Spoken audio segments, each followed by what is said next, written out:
بات کریں گے، آپ کو لیے چلیں گے شہر قائد کراچی، جہاں پر امجد صابری کے گھر کے باہر ہماری نمائندہ عادیہ ناز موجود ہیں۔ ان کے ہمراہ کچھ سیاسی شخصیات کے علاوہ کچھ سماجی شخصیات اور فنکار حضرات بھی اس وقت موجود ہیں۔ عادیہ، کیا تفصیلات ہیں، کیا دیکھ رہی ہیں، کیسے مناظر ہیں اور آگے کی کیا حکمت عملی اپنائی گئی ہے جب تک جنازہ نہیں ہو جاتا؟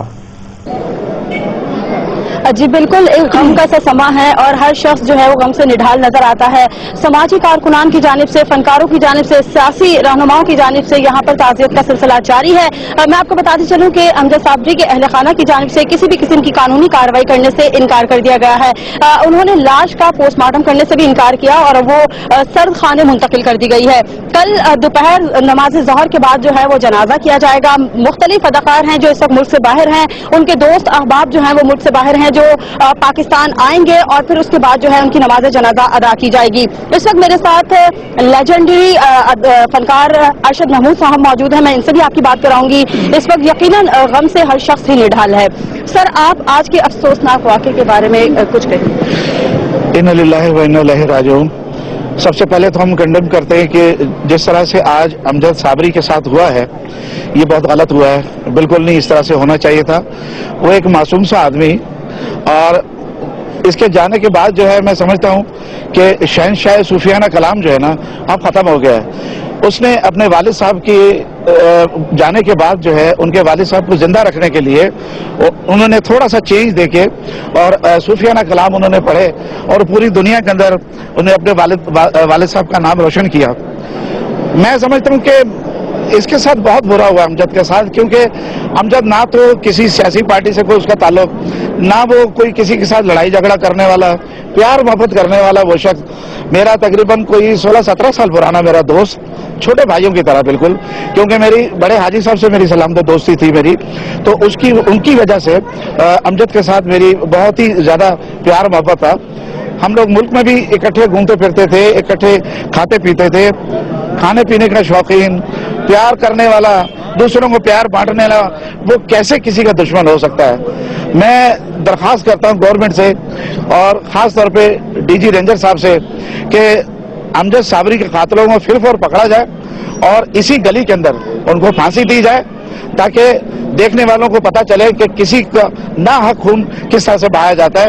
اور میں سمجھتا ہوں کہ امجد صابری کا خون جو ہے وہ رائے گا نہیں جائے گا، انشاءاللہ ایک راہ دے کے جائے گا اس ملک میں، اس کراچی میں امن اور سکون دے کے جائے گا۔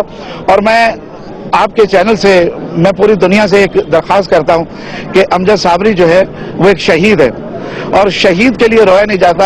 آپ اس کے لیے جتنی پڑھائی ہو سکتی ہے کیجئے اور اس کے لیے دعائے مغفرت کیجئے، دعا کیجئے کہ اللہ تعالیٰ اسے جنت الفردوس کے اندر اعلیٰ مقام دے، اور ان کی والدہ، ان کی بیوی بچوں کو، بہن بھائیوں کو، سب لوگوں کو صبر عطا فرمائے، اور جتنے ان کے چاہنے والے، جتنے ہمارے جیسے ان سے پیار کرنے والے جو لوگ ہیں ان کو صبر عطا فرمائے۔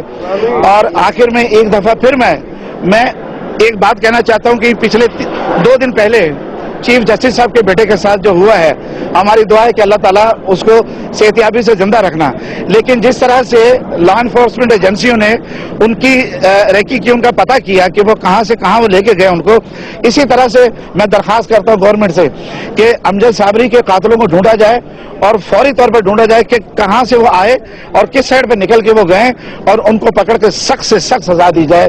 یہ ہم سب کی، پورے پاکستان کی، تمام فنکار برادری کی اور تمام ہمارے جتنے دوست ہیں، جتنی بہنیں ہمارے گھر پہ بیٹھی دیکھ رہے ہیں، سب کی یہ خواہش ہے کہ ان کے قاتلوں کو یہاں پہ پکڑ کے یہاں پہ پھانسی پہ لٹکایا جائے۔ بالکل عادیہ ناز، یہاں پر اور بھی آپ کے ہمراہ عوام موجود ہیں، ان میں مختلف فنکار بھی موجود ہیں، ان سے بھی جانیے گا کس کا کیا ہے۔ بس بھائی ہمارا سب کو جتنا پیار کرنے والا ساتھی ہم سے بچھڑ گیا، اور بس اللہ پاک اس کے بچوں کو، بھابھی کو، والدہ کو صبر دے۔